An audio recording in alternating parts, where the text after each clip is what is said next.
Hi, everybody. How are you all doing today? I hope you guys have had a fantastic day trading so far, and especially a cautious day. I hope you guys have thoroughly enjoyed the previous 11 lessons that we've covered thus far. And today's topic is going to be lesson 12. What are moving averages? And the swing strategy, guys. That's what we're going to be talking about. This guy right here. It's most likely going to be one of my favorite topics to talk about, and I'm so excited to have you guys here in this class. So today we'll be talking about what are moving averages, the swing strategy, and how we identify a short term or a medium term or a long term bull market and bear market. Hope you guys have taken so much away from these videos so far. I really hope that you guys have learned a lot. I really hope that it has thoroughly improved your trading so far. If it hasn't, guys, please don't give up, okay? There's so much room to grow, and I have no doubt in my mind whatsoever, and I have the utmost confidence in you guys that you guys will excel to the next level of trading. As you guys have seen a lot of my profits before, sometimes it's disgusting, isn't it? I mean, when I'm tweeting, hey, 15 minutes, I just made $300, or it's like, hey, 20 minutes of trading, I made $500, right? Yes, I am playing with a little bit of a bigger amount, but it's the percentages that matter the most, right? Sometimes the percentages are 1%, sometimes it's 5%, but if we keep practicing, and we keep failing, there's no doubt in my mind that you guys will be able to obtain these types of profits as well. So let's dive into it, guys. But before we do that, yesterday we talked about the common patterns and a breakout strategy. And in this particular video, you guys don't want to miss lesson number 12 right here, which is going to be talking about what are moving averages, okay? Moving averages, it's absolutely one of the most powerful indicators in my personal opinion, and it's also going to have to do a lot with lesson 13 as well. So lesson 12 and 13 will be pretty much joined together, where we're going to be talking a lot about the MACD, which is the moving average convergence divergence indicator that will be brought up in the next lesson. So let's get into this, guys. Let's get into lesson number 13 and talk about moving averages. So what are moving averages? Okay. Do you guys know what moving averages are? So moving averages, okay, what it does is it takes a specific amount of candles based on what number you have, and it smooths out the price action for you. So it takes an average sample of the previous candles and the price action, and it creates this smooth line that builds, right? But it's also known as a lagging indicator. And lagging indicators are good and they're also bad. So what a lagging indicator is because it takes an average sample of all the previous price data in the past, right? So it needs a lot of information to actually build up the information that you're seeing to smooth out that line. So it's not something that's in real time because it's taking an average, keep in mind, right? So if we look at other indicators, for example, such as RSI, or histogram, which we'll be talking about very thoroughly in the next few episodes or in the next few lessons, you guys are going to realize the difference very quickly between what a lagging indicator is and what a real time indicator is. So for example, something like an RSI, that's certainly guys, a real time indicator. But if we look at, for example, the histogram as well, that's also a real time indicator, okay? Because these things do not rely on previous price sample or anything for the past prices at all. If we also look at, for example, the level 2 order book, right? If you guys remember, the level 2 order book are the bids and the asks as well. So what that does is it gives you a real-time momentum change as well. So let's talk about how to get these on the charts first of all, which I'm sure you guys remember, right? So when you go to your trading view here, okay? Go to your trading view. Actually, let me actually exit my trading view and I'll show you guys right from the beginning of how to actually access this, okay? Let me just log out of my trading view here very quickly for you guys. And then we're going to go over it all together. Actually, I'll just go to Microsoft Edge because I don't want to actually log out here, okay? Okay, let's go to tradingview.com. And I'm going to show you guys exactly how to get this on there. So type in your chart for Bitcoin, whatever chart that you would like to see. Click on your interactive chart right here, okay? and then your charts will come up here on the white screen or whatever. And then go to your indicator tab right here. And I personally use EMA, which is the exponential moving average. And then there's also just moving averages, okay? There's also just a basic moving average, which is a very simple kind as well. The exponential moving average is weighted a little bit differently than the moving average itself. But I personally like to use exponential moving average. So you click on it one time, and then what you'll see is this right here, for example. Okay, you'll see these lines here on the charts. And then what you want to do is you want to double click on it, okay? And then you see where it says 9 here. You can change it to a bunch of numbers that you like 13, for example. You can change it to perhaps 21, okay? You can change it to perhaps 50, right? And notice that every time we change it, I'll show you guys again here, okay? This is how it originally started out, right? This one was the 9. So what the 9 does is it takes the previous 9 candles only. One, so maybe something like that, right? 1, 2, 3, that might be a little bit too much right here. So it takes 1, 2, 3, 4, 5, 6, 7, 8, and 9. So it just takes these 9 bars to give you an average of the price, right? So notice that when I actually change the moving average, okay, I'll show you guys right here. When I change it to, for example, 21, it's actually going to smoothen out more, and it's not going to nearly move up and down as much, okay? So I go to 21, notice how it looks now. It doesn't really move up and down as much, and it's more consistent with the way the lines actually are, right? Now, let's say I actually go to 50. So what 50 will do is it'll actually take the price of the previous 50, right? It'll take the previous prices or the prices of the past 50 candles now instead of 21, right? And now you're going to get an even smoother line. And this gives you an overall average gauge based on all 50 candles of where the price actually was. So just imagine a line that's taking the average of it, okay? So if you take 100, guess how many candles that will actually take up instead now. So it'll take up 100 candles now, right? Let's say that we have 200 candles, okay? 200 candles. Now you see it smoothen out even more, right? So let's get into how we identify, first of all, a bull market or a bear market, okay? So personally, on mine, guys, I have it on these particular numbers, and I'm going to write it out, okay? So let's Google, first of all, Fibonacci numbers. So let's go to Fibonacci numbers right here, and let's talk about what these are. So the Fibonacci number is taken by, it's for example, 1, 2, 3, 5, 8, 13, 21, 34, 55, etc., right? And it just keeps going and going and going like that. And the way that the Fibonacci numbers are given is that the next one is you take 1 plus 1 is equal to 2, right? 1 plus 2 is equal to 3. 2 plus 3 is equal to 5. 5 plus 8 is equal to 13. 13 plus 21 is equal to 34.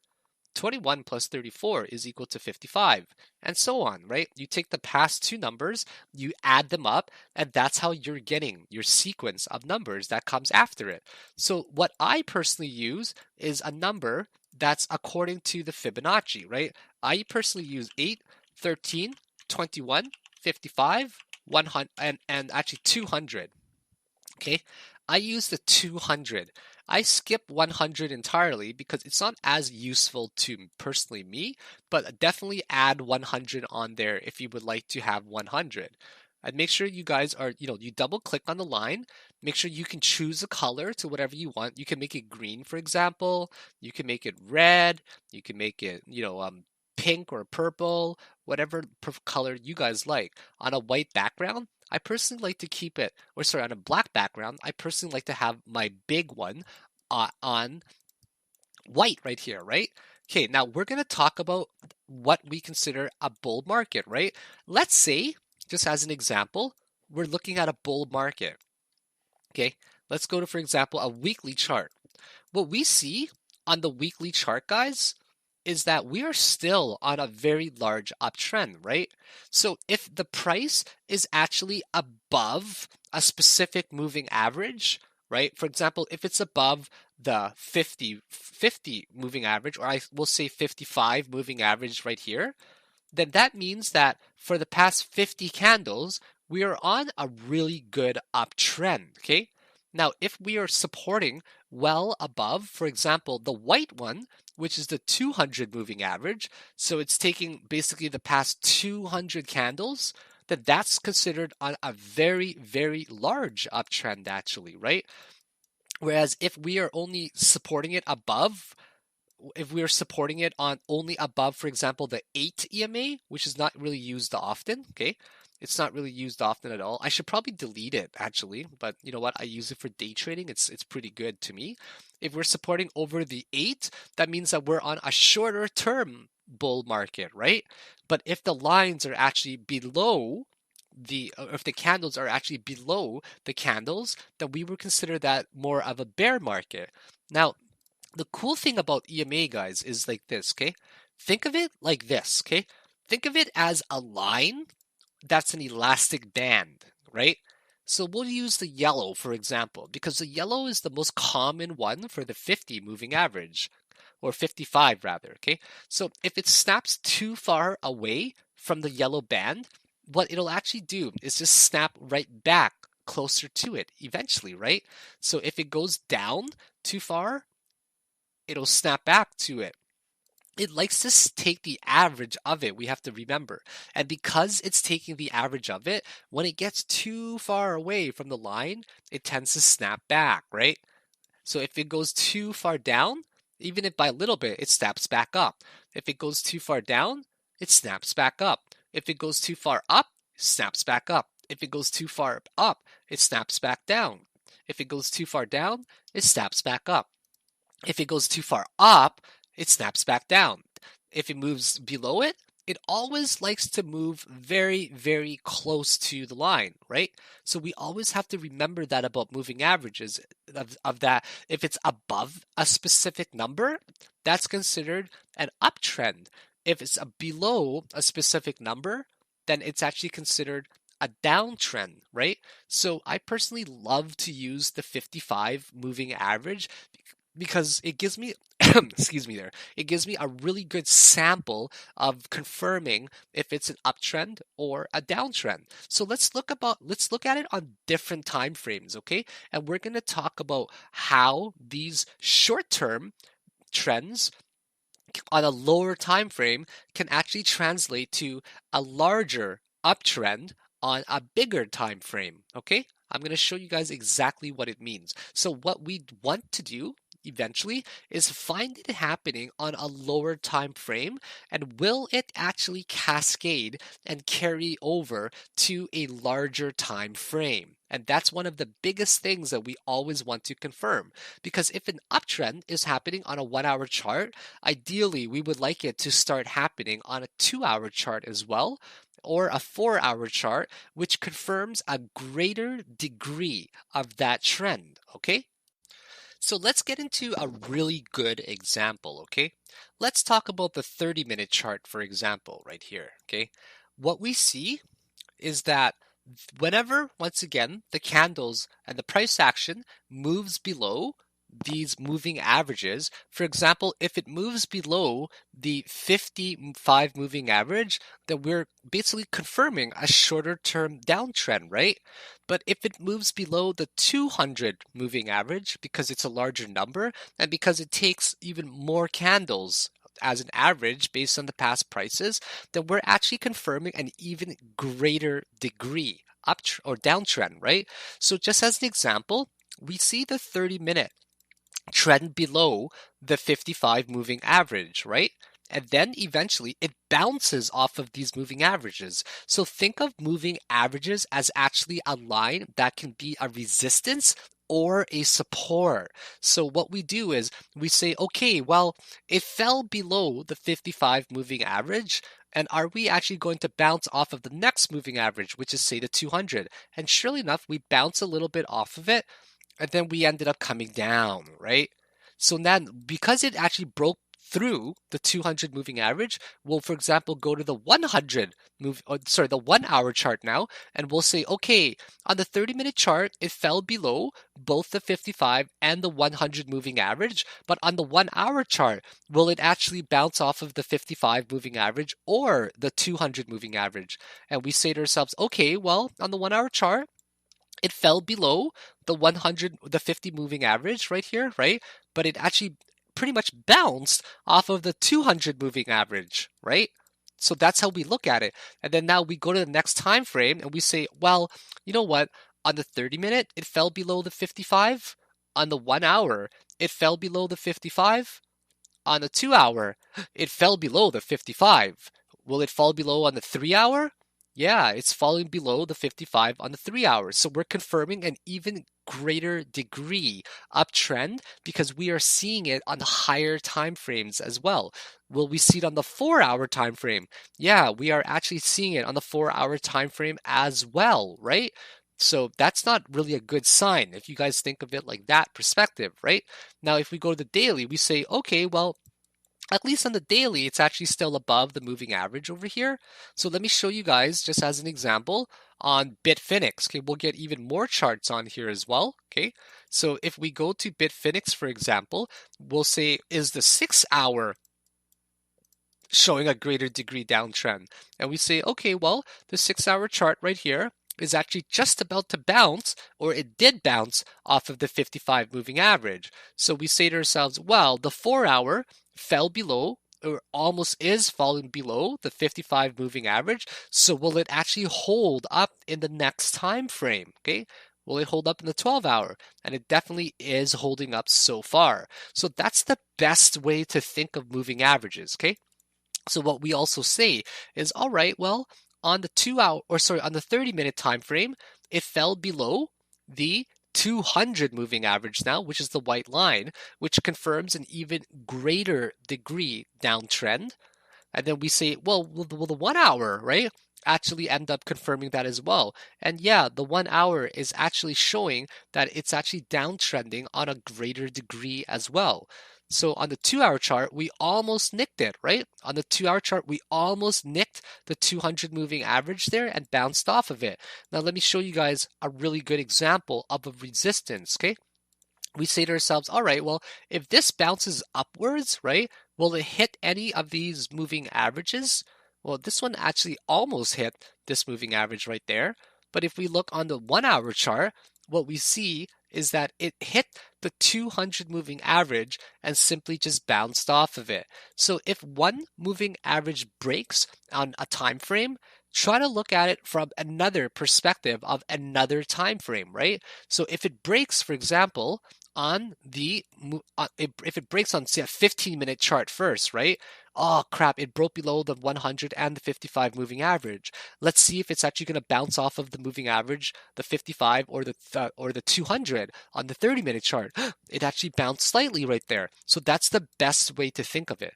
And now I want to explain to you guys something called a golden crossover, okay? And also a death cross, okay? Death cross and golden crossover, like that, okay? So let's explain what a death cross is. A death cross is when the 200, we'll say the 55. Now keep in mind, when I say 55, I'm really referring to 50, okay? It says I personally use 55, is when the 55 and 200 moving average crosses. Specifically, the 200 moving average moves above, okay, above the 55. And then the golden crossover is defined as when the 55 and 200 moving average crosses. Specifically, the 200 moving average moves below the 55, okay? Does that make a lot of sense to you guys right here? So basically what this is saying is that the larger moving average on the death cross, it ends up, okay, just think of it like this, okay?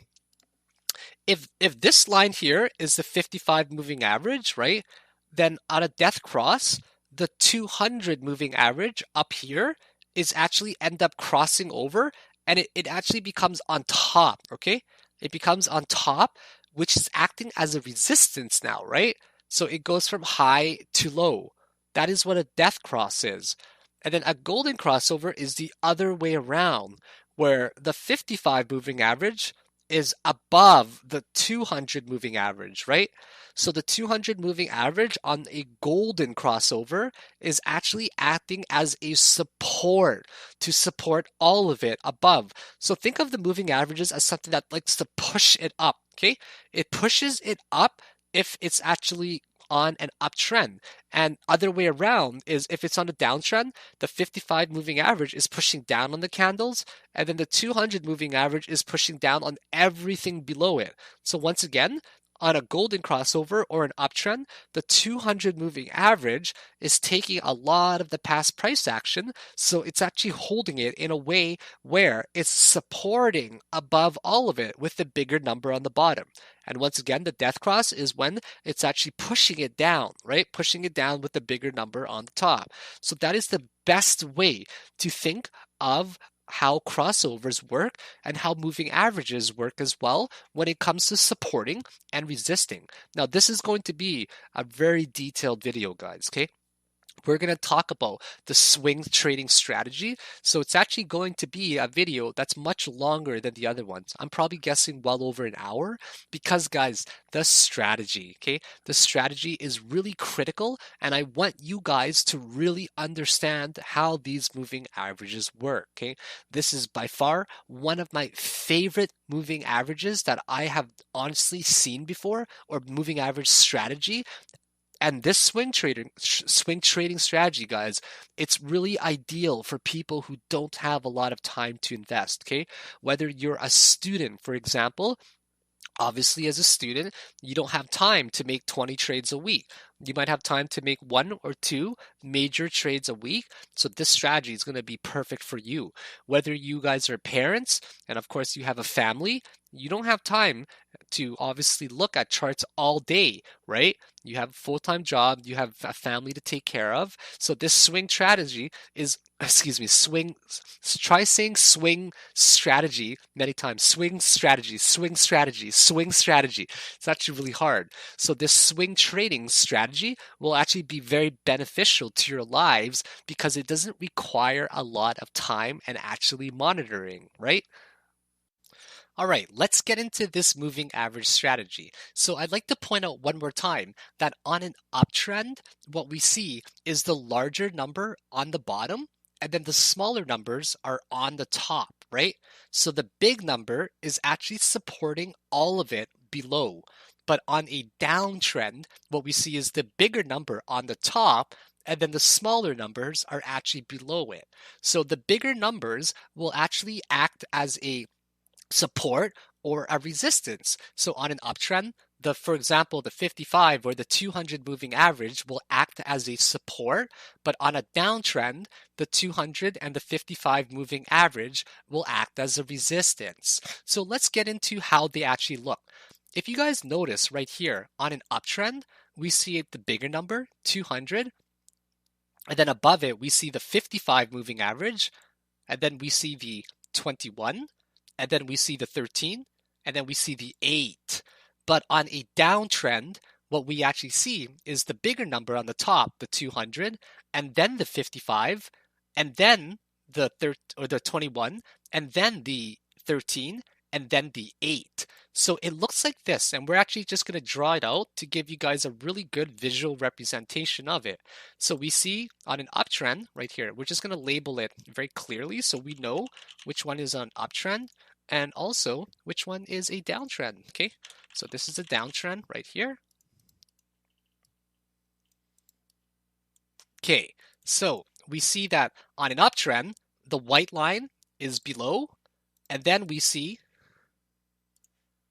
the yellow line above it, right?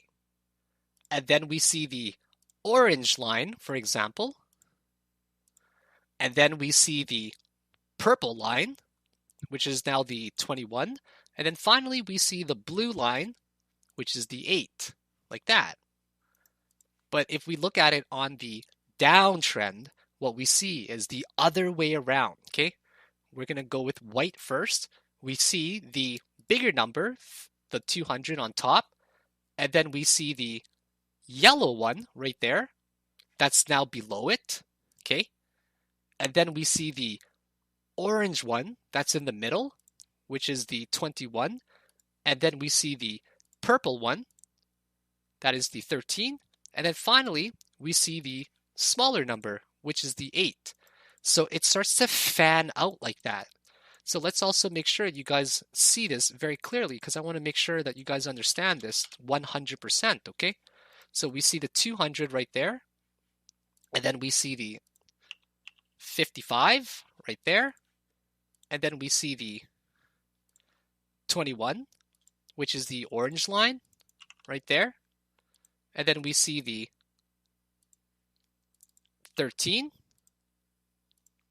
and then we see the, finally, the small one, the 8. The 8 doesn't really matter as much on a bigger time frame, but nevertheless, I personally still use it because I'm a day trader, but this strategy is more so going to be specifically for swing trading. So once again, we see the 200 on top there, then the 55, and then the 21, and then the 13, and then the 8. So this is my favorite swing strategy right here that I like to use.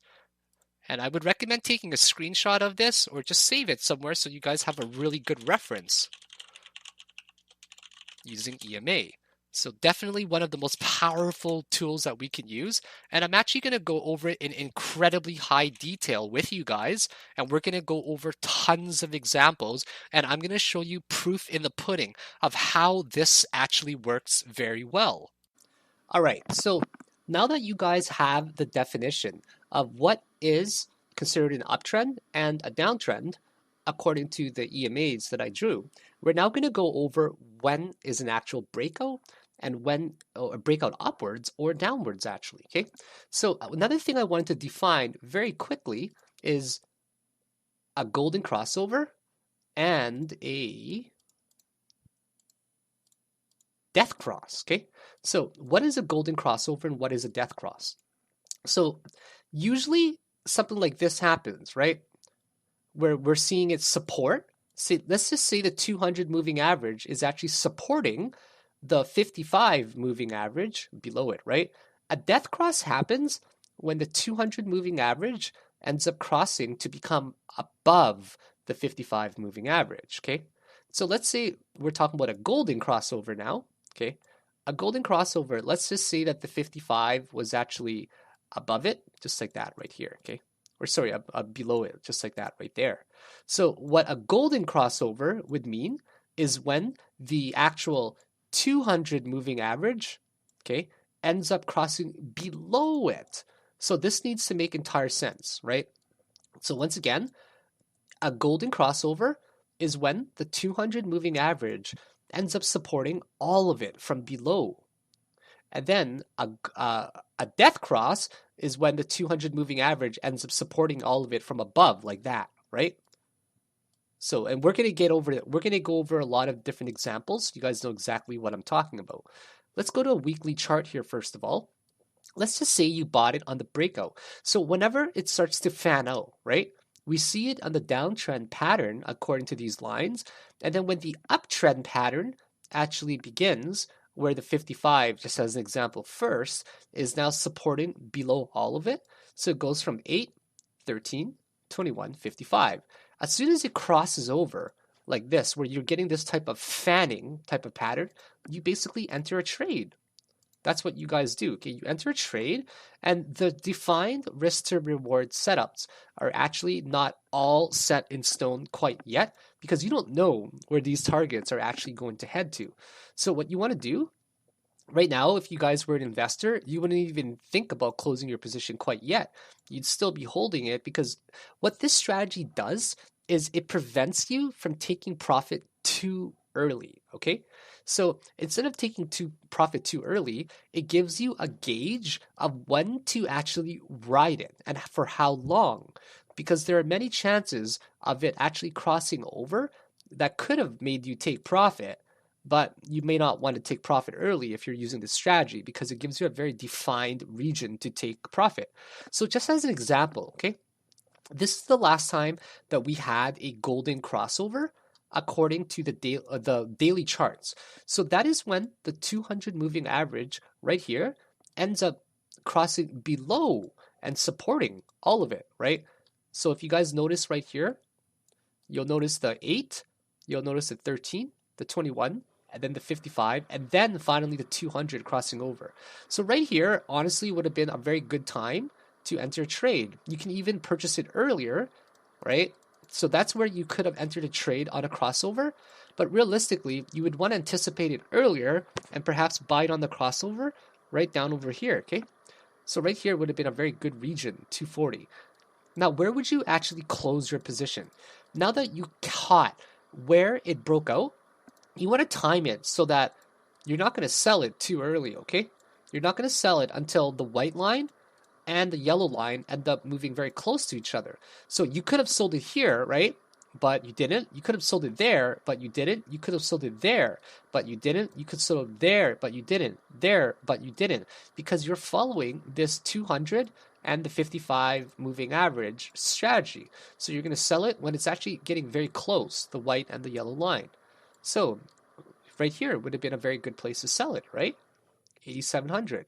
I know you guys might be arguing with me and saying, hey, I could have actually sold it around this region right here, around the 1900 region, right? Yes, you could have sold it there, but you could also have sold it at maybe 4,000 or 5,000 or 3,000 or 2,000, right? You could have sold it at a much, much cheaper price. But what this strategy guarantees is that you follow these moving averages to show you when the momentum is pretty much dying off. And if you can catch it when the momentum is slowly dying off, you're pretty much going to ensure that you're going to catch it right at the peak of when to sell it and when to buy it near the bottom. So let's look at many other strategies. And this strategy actually applies pretty much for every single time frame and for every single coin as well. So let's just go to, for example, EOS, okay? Actually, I'm already on EOS. Let's go to EOS daily chart just as an example. So on a daily chart, sometimes you guys got to keep in mind that sometimes there's actually not 200 moving averages available. And the reason why they're not available is because the previous history just doesn't have 200 bars of data yet. So keep in mind that the 200 moving average will actually take a compilation of the 200 previous candles, right? And the 55 moving average will take the past 55, and the 21 will take 21, etc. So sometimes we actually don't have enough data to use the 200 moving average. So what we want to do instead is use the 100 moving, or sorry, the 50 moving average strategy. So it's the same strategy, guys, right? When we are starting to see this fan out, so yellow, and then the next one will be orange, okay? And the next one will be purple. And the next one after that will be the bluish color, right? That is what we would consider an uptrend, okay? That is what we would consider an uptrend, right? Yellow, 55, orange, 21, purple, 13, and the blue is 8. When you start to see it fan out, just like that, where you're starting to see it go upwards like that, that is where you want to buy and enter a position, okay? You want to enter a position right around here. Anywhere around there is fine. And you don't really know your exact risk to reward setups yet because you're gonna sell it. We're on for these ones because we don't have a lot of data for the 200. What we'll say is we'll sell it when we actually get the crossover. Okay, so we buy it when it crosses over just like that. All right, where the 55 is starting to fan out, and this is the swing strategy. We got to remember the swing strategy involves buying it on a particular breakout when it looks like that.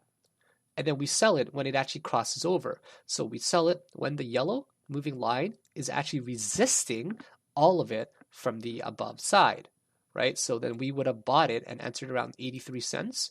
Okay, I know the RSI might have seemed kind of high, but it definitely broke into some very nice regions. And then we would have sold it roughly around here, around $9.51. Yes, you could have sold it at $18 as well. But guys, this strategy, once again, it ensures that you only sell it when you were actually reaching a very pivotal point, okay? And that pivotal point was clearly around the $9. That's where it started to change from an uptrend to a short term or medium term bear trend. So, once again, guys, this strategy allows you to ride it as much as you possibly can, and it prevents you from selling too early. So, you could have sold it perhaps there, $3, $4, $5, $6, $7, but this strategy guarantees that you at least rode it to $9.61. And you could have actually entered a short position as well here, okay? You could have entered a short position right around here, $9.50 ish, and you could have rode it to where it crossed over again to about $7 range, right?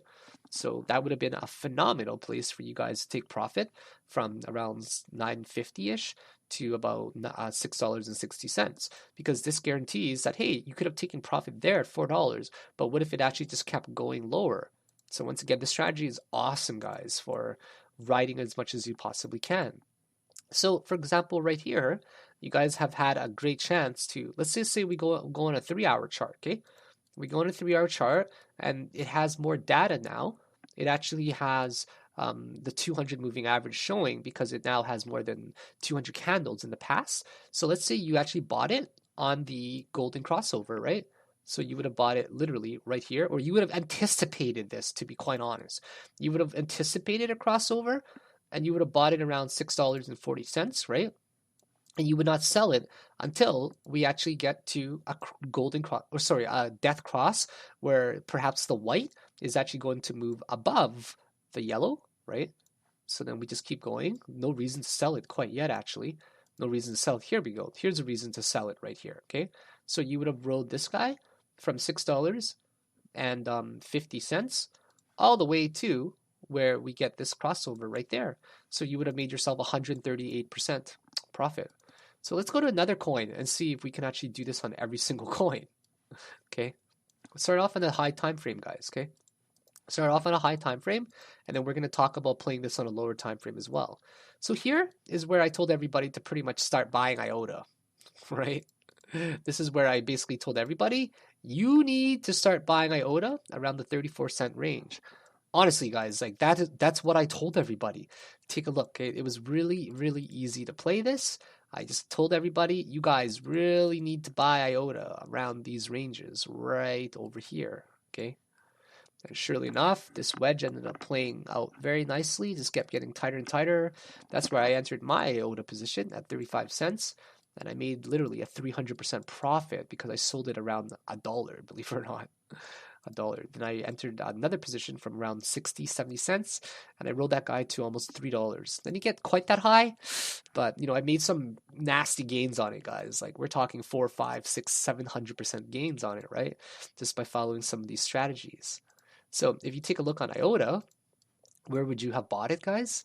Okay, you would have bought it right here on the breakout. That's where the fanning started to happen, right? That's where the golden crossover-ish happened with the 55 EMA. So you would have bought it around, perhaps anticipating around 55 cents you would have bought it, okay? 55 cents you would have bought it. And yeah, sure, you could have sold it up there on a higher time frame, but because you guys might not be familiar with different strategies quite yet, which I'll actually introduce slowly if you guys would like, okay? So let's just say you bought right around here, okay? And then what you would want to do is you could confirm an uptrend, the top of an uptrend pretty much with either Elliott wave or simply say on a 4-hour chart here, okay? Basically getting double tops right there. So as soon as we peaked off at the double top, I definitely would have sold it, or I would have went over to a lower time frame and sold at a crossover. So you can pretty much buy on the crossover right here on a lower time frame, and you can also sell it on a lower time frame as well. Personally, myself, I probably would have started selling it right around there. So yeah, I took my profit earlier at $3, like right around here. But if I followed this particular strategy, I would have actually made myself about a 500% profit. So pretty good strategy there still, 500%. Can't really complain about that, guys, okay? So let's look at it on a downtrend as well. So let's say you're actually shorting the market and you've now confirmed that, hey, January, December-ish, we're now entering a bear market. Let's say you entered it on the 4-hour time frame, okay? You entered it on the 4-hour time frame where you're seeing this death crossover. So now the 55 moving average is now below the 200 moving average. So we see the 200 moving average is actually supporting all of it from above, right? So because it's supporting all of it from above, you don't exactly know where the supports are going to be quite yet, but you would typically imagine the next lower points is kind of right around this region, right?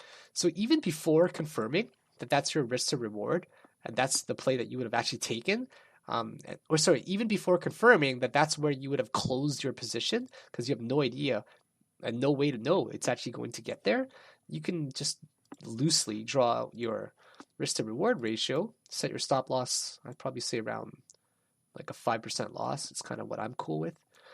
And you guys could have easily made at least 75% profit there. 75% profit's kind of cool, guys. You know, or you could have you could have most likely closed your position right around here, guys. So if you close it here, that's where the crossover actually happened, right? You still would have made yourself a good 63% profit there. So now that you guys know exactly how to short it as well, let's say you entered a long position, right? You entered a long position, you buy it on the golden crossover right here, or you would anticipate the crossover because it was so parabolically moving upwards that you'd buy on the golden crossover, okay? And then you would basically sell up to you guys where the 55 moving average crosses over. That's where I would have sold it on a 4-hour chart, okay? I would have made myself a good 78% profit as well. So every single chart, excuse me, hiccups there. Every single coin that we're looking at, it seems like there's a lot of ways to profit using this strategy, right? So let's just say you're looking at Ripple on I don't know, let's just say we're doing it on a 3-hour chart or something, right? So on Ripple, you guys would have bought it right here. You would have bought it right there around the 23-cent range where it started to fan out, okay? Now you got to make sure that you got a really good eye for this, right?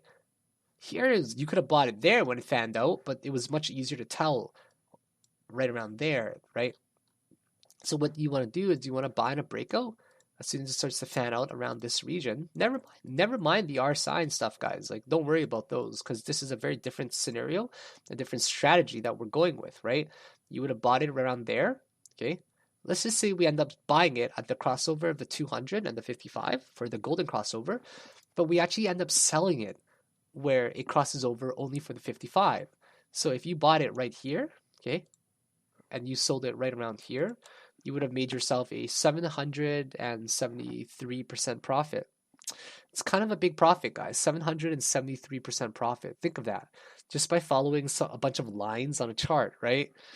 I mean, it's not really that difficult, in my personal opinion, to learn this strategy. Now, let's say we actually looked at it on a downtrend, okay? Well, you confirmed your downtrend. That's where you obviously closed your position, right? Let's just say we're using the 55 strategy and you would have closed it obviously right around there, right? Actually, let's be consistent. Let's use the 55 one right here, the crossover, and then we'll also close our position at the 55 crossover right here as well. Notice the 55 is now supporting below all of it. So you would have made a profit roughly on short of about 66% as well. And this would have been over the course of about 30 days, right? 66% in 30 days. It's pretty good, guys. If you had put in $1,000, you would have made $600 about, right? If you had put in $10,000, you would have made $60,000 if you put that into perspective like that. So yeah, that's where you would have taken it, your profit. So let's say you entered a long position on the 3-hour chart, for example, okay? You would have entered it right around here and you would have closed it right around there. Well, that's a pretty good profit as well, where you'd be profiting about 41%. So this strategy doesn't really fail often, if you guys have noticed so far, right? It's definitely one of the more powerful strategies, in my opinion. And I think it's gonna do really well. If you guys keep studying this strategy, honestly, you're gonna do very, very well studying it, guys. It's one of those strategies that I use heavily for a super long period of time when I was still newer to trading, and it actually made me a good amount of profit. You can look at it on any coin, guys, like any coin. Let's just say you ended up buying on the breakout here. So this would have been in March, okay? You would have bought it in March and you would have sold it when it crossed over again, like roughly around, I'd probably say right here would be a better gauge, right? Instead of using the 200, we can also just use the 55 or even right there. So if I had bought right there and I had sold it right around there on Ethereum Classic, that would have still been an 885% profit there in how long? Like we're talking about in 3 months, you guys would have made 800% profit there. And guys, these 800% profits, they come a lot. Like they come really, really often. It's just a matter of spotting them and learning how to use this specific strategy, which we're going to go over a lot of examples, guys. So let's say we go to random chart on a 4-hour chart, okay? Bitcoin Cash, for example, as well. So Bitcoin Cash, and let's just make sure we follow the strategy of the 55 and the 200 moving average. So we'll be consistent. So let's say we're buying it on the crossover of a golden crossover, and then we sell it on death cross, right? So 55, the 200 moving average now needs to become on the bottom. So when it's now on the bottom, it's now supporting all of it. And then we take a look at the moving average of the 200 resisting all of it now, and that's pretty much where it was. So you would have bought on the breakout around $368, and you would have sold it at around 2K, and you still would have made about 500% profit. Now, one might argue I could have sold it at $4,000 to make way more money, but could you have really, right? What if it actually just came down here and it never actually crossed over, it just bounced off of it and it kept going upwards, right? So once again, what this strategy does is it guarantees that you're riding it to its maximum potential. So let's say we look at a short position as well now, right? So this is the short position. You would have closed it right there, and you could have also entered a longer term swing position for your short as well. And if you entered your short there and you closed it when it crossed over again, well, in 84 days, you would have made yourself 64% profit.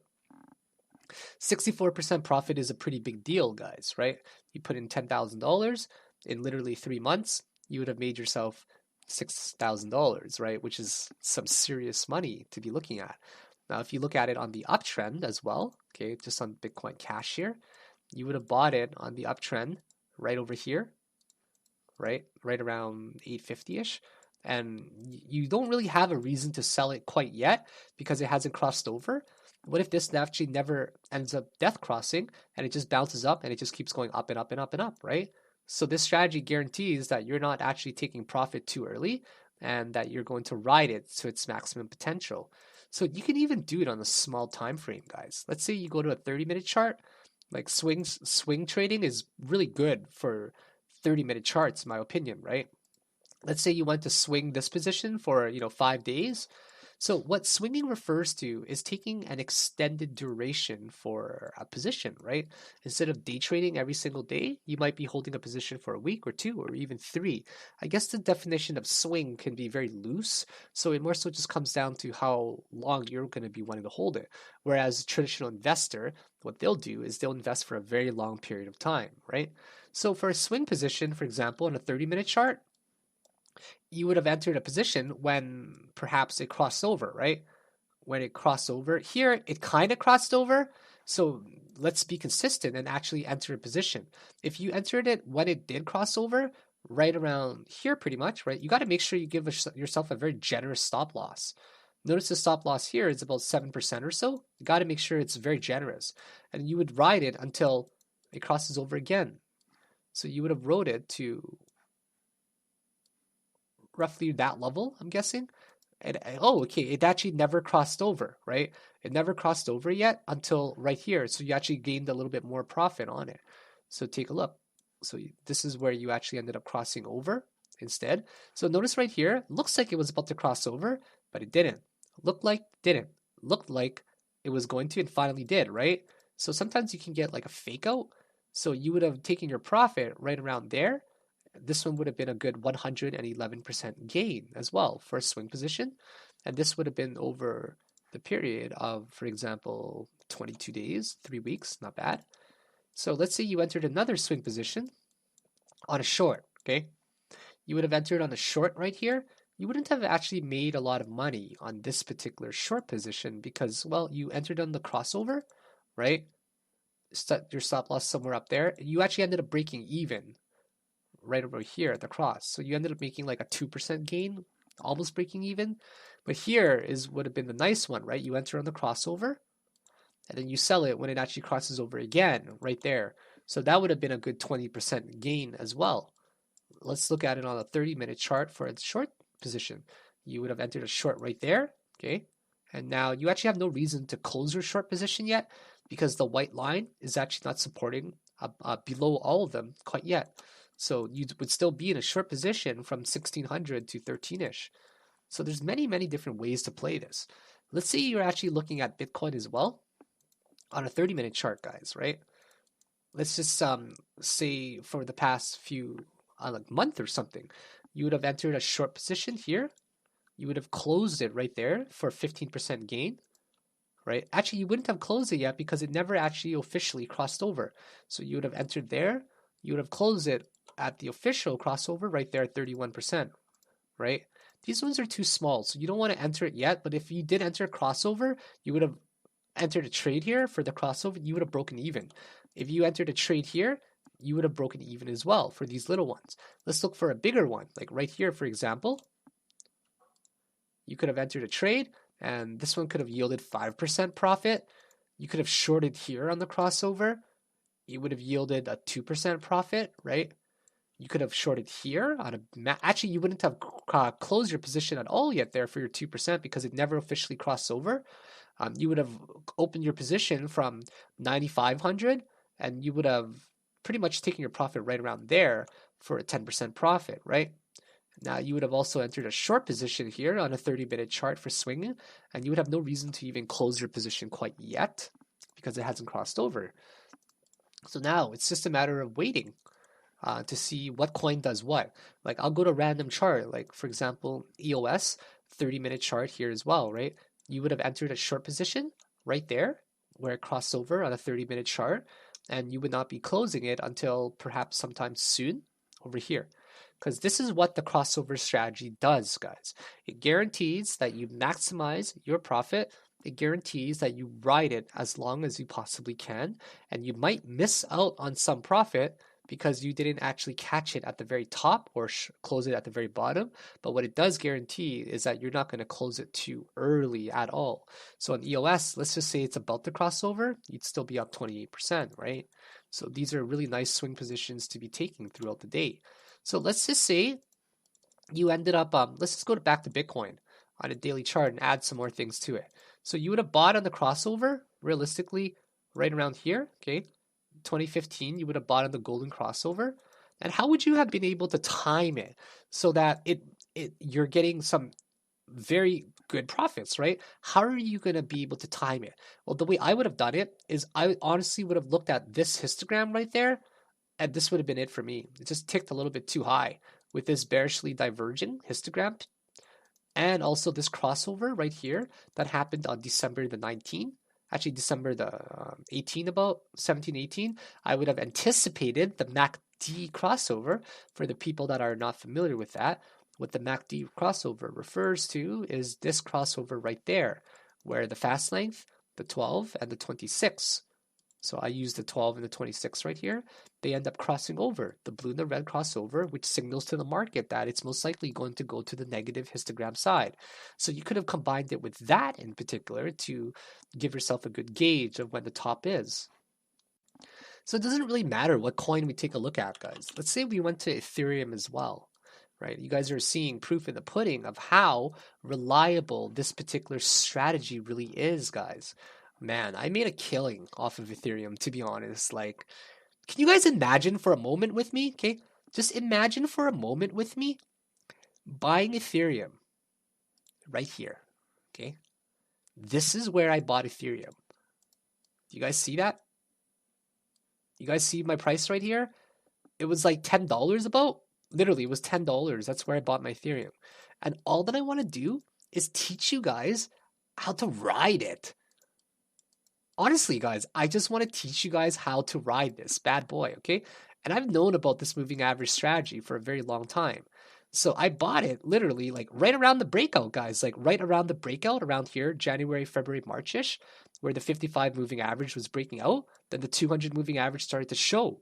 So that's where I bought my 200 Ethereum on top of the however 100 that I've had it already as well, right? So I've been using this as a gauge the whole time, right here as a gauge. And I follow the exact same thing as Bitcoin, or that we just talked about, where it's reaching some really high histogram numbers, right? And as soon as it started to downtick like that, okay, I didn't actually sell mine like way up there. Okay, I actually didn't. I was panicking right around here, right? Right around there in July at about 260, 270, but it actually bounced back up to like the 300 something ranges. And that's where I just felt in my bones that it was just retracing way too hard. And because it retraced way too hard, and we actually ended up getting like a 30% drop that day, it bounced back very quickly.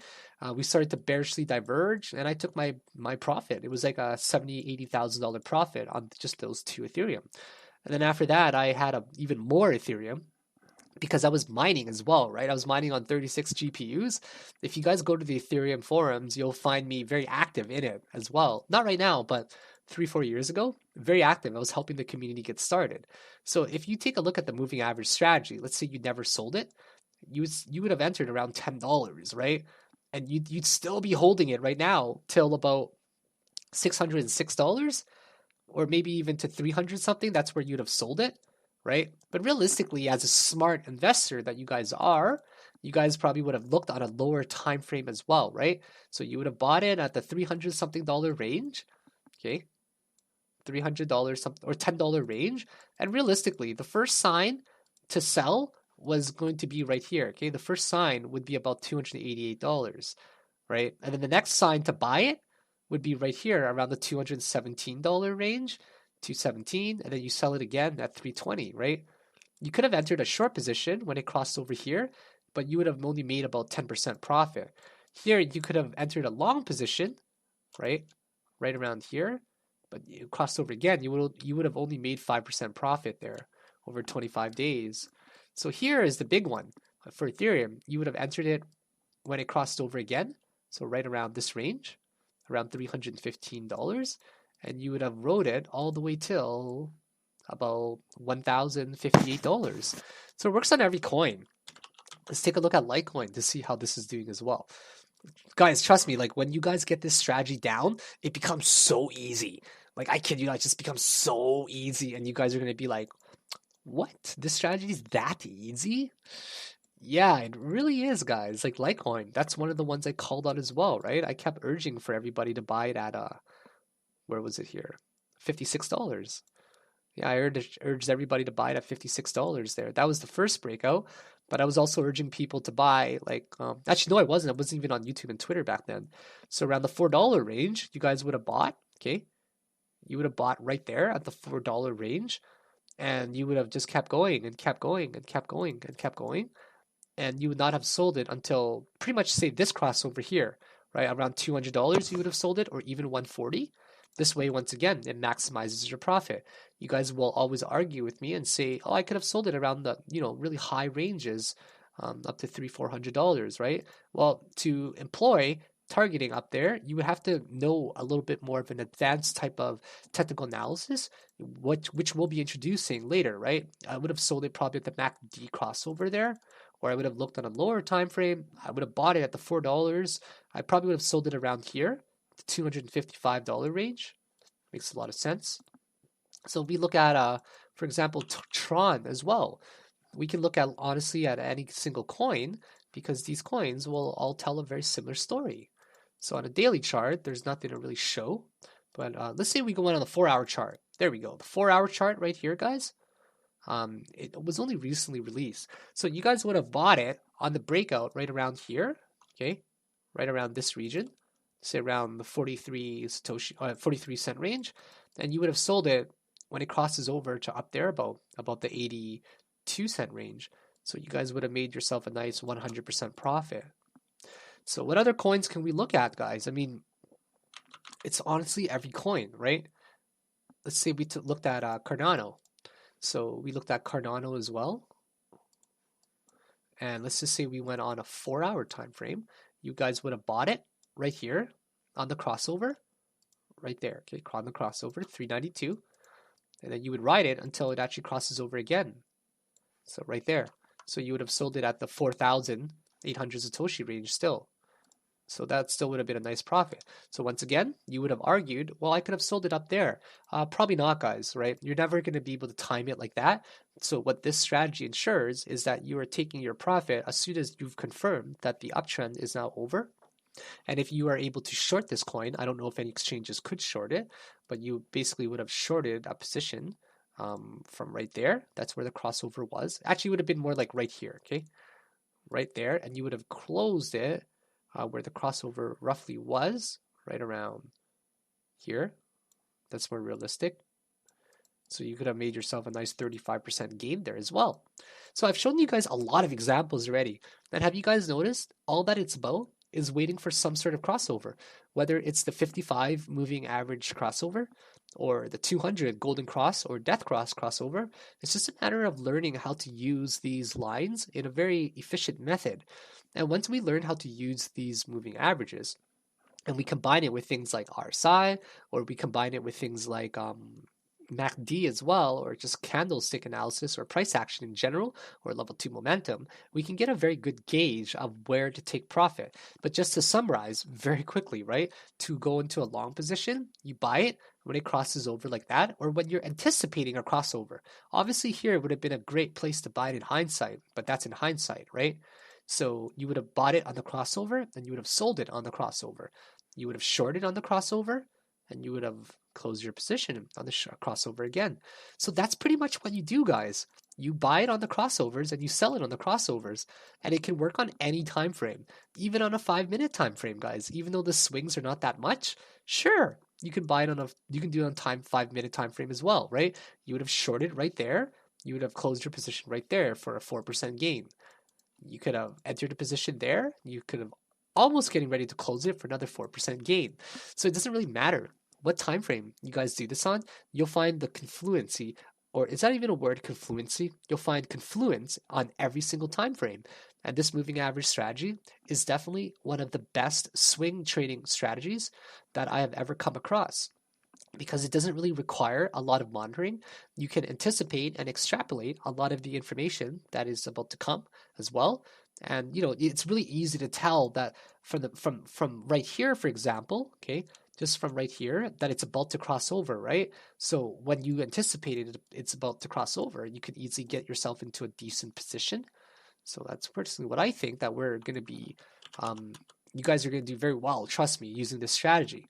I've gone over many different scenarios on many different time frames, and I think if you guys adopt this to one of your strategies and also add RSI and MACD and candlestick analysis and price action analysis as well into your swing trading strategy, you guys can actually become a very successful trader over time just by taking a few of these trades a week.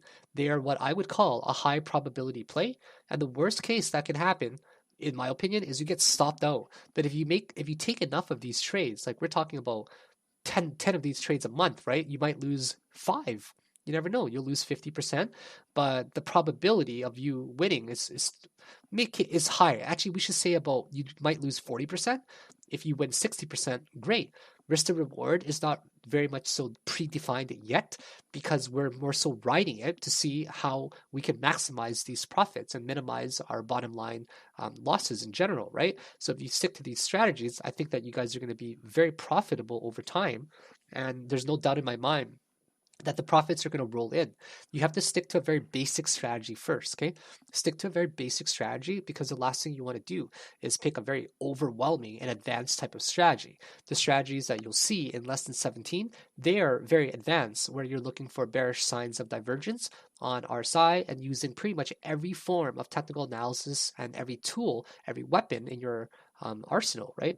So those are more advanced types of analysis. But if you stick to specifically this strategy alone, guys, there's no doubt in my mind that you're going to make some good money. How do I know? Because I've made some incredible amounts of cash trading this particular style. And I definitely believe that you guys will also have an incredible opportunity if you master or practice this style a lot. So this will conclude our lesson, guys. We've gone over about an hour in these particular lessons already. This one was lesson number 12, right? We talked about the swing strategy story. Sorry.